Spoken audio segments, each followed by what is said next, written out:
Darjeeling's known for its 3 Ts: timber. The foothills of the Himalayas are naturally forested. Deciduous trees in the lower valleys, moving to conifers higher up. The deep, lush valleys foster the growth of tall, straight trees, ideal for timber. Bamboos are known as the poor man's timber, and the size of them here is unbelievable. Don't try this at home. The area is suffering from deforestation, which in turn leads to soil erosion and runoff.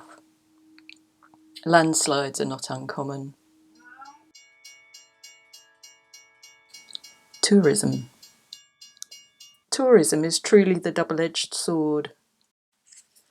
The area can't cope with the number of tourists who visit. It's a poor area, and the money tourism brings is much needed. It's the second largest income generator. But the attempt to accommodate them is damaging the pristine landscape that they come to see. The steepness of Darjeeling causes traffic congestion at the base of the town and a build-up of pollution. The construction of new roads and hotels means more trees are cut down, and so more erosion, and hence more landslides. It's a vicious circle and has knock-on effects. Tea. Tea grows naturally in the region, and formal tea plantations began with the East India Company's arrival in 1835. It's the region's #1 economic resource. Here's our tea guide in traditional dress. But tea production is declining. A combination of drought since 2012, bad weather, and then deluges which then lead to further erosion, weaken the plant's roots and allow pests to take hold. This is my first glimpse of beehives in India, unfortunately empty at the time. Tobacco isn't one of the 3 Ts, but deserves a mention. It's grown in the plains of West Bengal, and there is a movement to ban its cultivation altogether, but of course there are huge pressures by the industry to prevent that happening. The land used to grow it could be growing food crops for one of the most heavily populated areas in the country. Just under 100 million people live in the state. Darjeeling, however, banned smoking in public places in 2016, so hats off Darjeeling.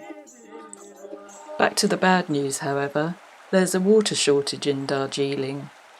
The spring meltwater from the mountains passes too quickly through to replenish the natural springs that the town relies upon. Again, the culprits are deforestation and erosion. In a difficult economic landscape, beekeeping is being mooted as a booster for a low-income rural population who don't own land. Moseying around the shops in Darjeeling, keen to spend my foreign currency, I came across some local honey and got chatting to the shop owner. She said that the beekeeper would be coming again in a few days and would show me the valley where the honey comes from. In an uncharacteristically smooth for India arrangement, my friend and I were to visit the following week. Normally, especially with Google Maps at your fingertips, you have quite a good idea of what to expect when you plan a trip, but we had no idea. The place, Fedicola, isn't even on the map. There is a Fedicola in Nepal, but that isn't where we went. All I know is it's somewhere near Bijambari, as I've got it written here. Arjun, our guide, who spoke very little English, and needless to say I don't even know what language it was nil.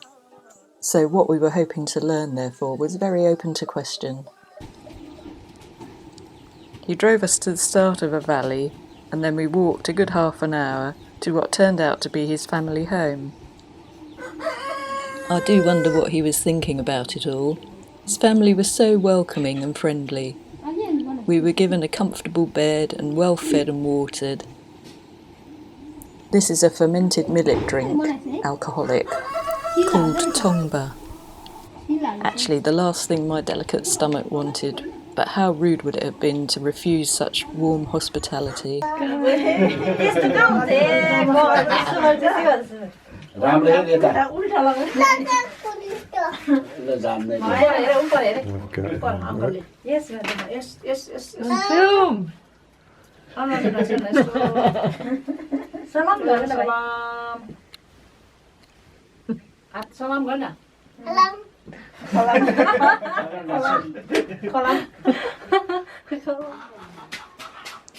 Arjun has 5 brothers and 2 sisters, and this is his sister-in-law. Her husband's in the army in Kashmir and goes away for up to a year at a time. And here's the sacred room, which is like a private chapel and used once a month.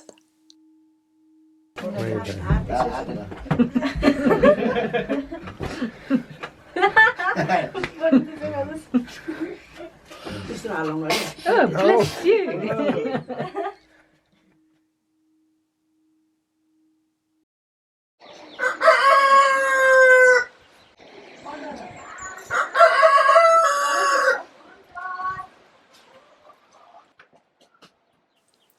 Arjun has been involved in installing these new stoves in the houses in the valley. The key thing is a chimney. Previously, on a trip to the Singalila National Park, we had spent the night in some tin huts, and there were fireplaces, but no chimneys, so you end up opening windows and doors to let the acrid smoke escape, which kind of defeats the object. That was a cold night. Traditional beekeeping in the valley is in log hives or wall hives, like this one here.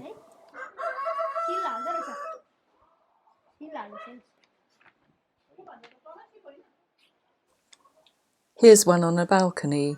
They're going in and out through the slats. And this is the more modern Newton hive, a small hive for small bees. And I think that's some traditional dress insulation. There are 4 indigenous honeybees in India. This is Apis cerana cerana. It's smaller than our Apis mellifera. There are other subspecies, but these don't produce so much honey. This is Apis dorsata, the Indian giant honeybee, also common throughout the rest of Asia. It's big, but not as big as Apis laboriosa, the Himalayan giant honeybee and the largest honeybee in the world. This is the cliff honeybee, which lives at the highest altitudes and is the target of the Nepalese honey hunters. Both build these single-comb nests. They migrate from the mountains or hills in the winter months to warmer climes. Apis florea, the dwarf honeybee, is the smallest of all and doesn't produce enough honey to interest beekeepers or hunters. Although Apis cerana can coexist with Varroa, they have been hard hit by Thai sac brood virus, losing over 90% of colonies in 1978 when it first appeared. In a bid to help the situation, Apis mellifera colonies were imported from Europe. Although it does well on the plains, it can't cope with the colder temperatures like Apis cerana. If kept at higher altitudes, it has to be transported to the plains in winter, so keeping colonies of Apis mellifera isn't really an option for poor farmers without transport. Another factor is that Apis mellifera need to be fed in the foraged earth, and sugar is relatively expensive. Apis cerana can pretty much manage without. They swarm twice a year, between March and May, and again in November-December. The European bees brought with them a European problem, European foul brood. Whereas Apis cerana was the only India bee to suffer from Thai sac brood virus, Apis laboriosa and Apis dorsata were susceptible to EFB.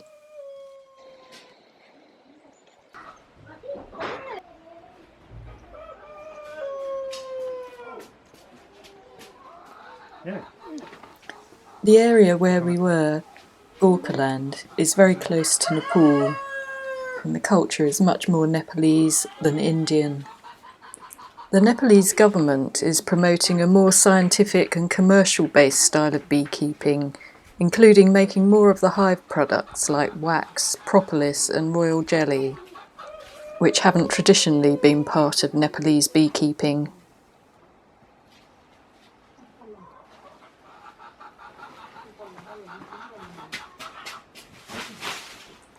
In the Annapurna, where the cliff honey hunters make their living, trekking companies have been arranging stage tours. This can threaten the traditional practice by tempting hunters to collect honey out of season and potentially damaging the cliff nest sites when they bring tourists with them. The Himalayan Honeybees project for the International Centre for Integrated Mountain Development in Kathmandu has been actively involved in encouraging a more sustainable management of honey hunting and working with the local communities to ensure the survival of this species. Arjun's project is fully community-based and all proceeds go back to the villages. The frames have no foundation. They only add one super to the hive and only feed if there's a dearth of forage. Then they feed some honey, sugar ground to a powder and a little milk. There are 3 honey harvests in this area: spring, which is March-April, summer, which is June and July, and autumn, which is October-November.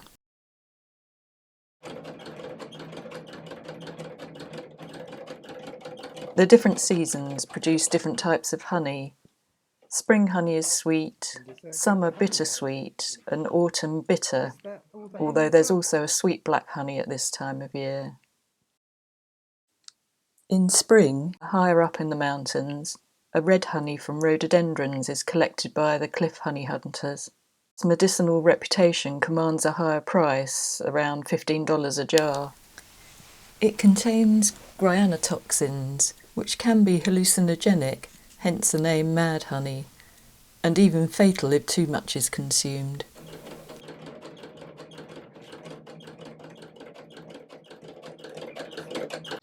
Oh, one side. I see. Yeah.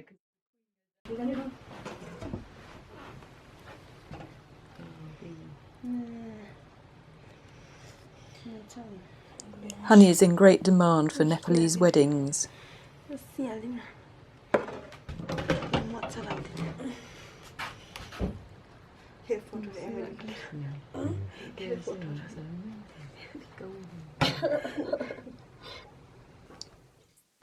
Walking further up the valley, you can see it's still lush in November. The flora is plentiful, so a great place for bee forage. It's peppered with these American postbox-like small hives. There are now 98 colonies in the valley.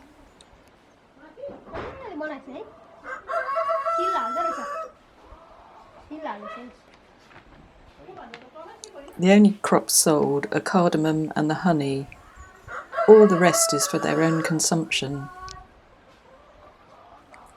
It was a joy to listen to the natural sounds of the valley. Cocks crowing, bees humming, the older boys singing a sweet song, and Grandma's mobile phone.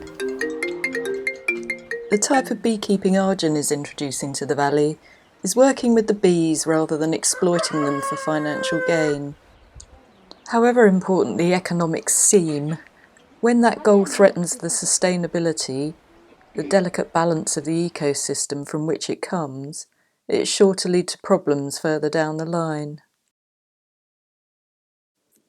Electricity is being introduced to the valley, and the last sound we heard as we left this magical place was...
Sohani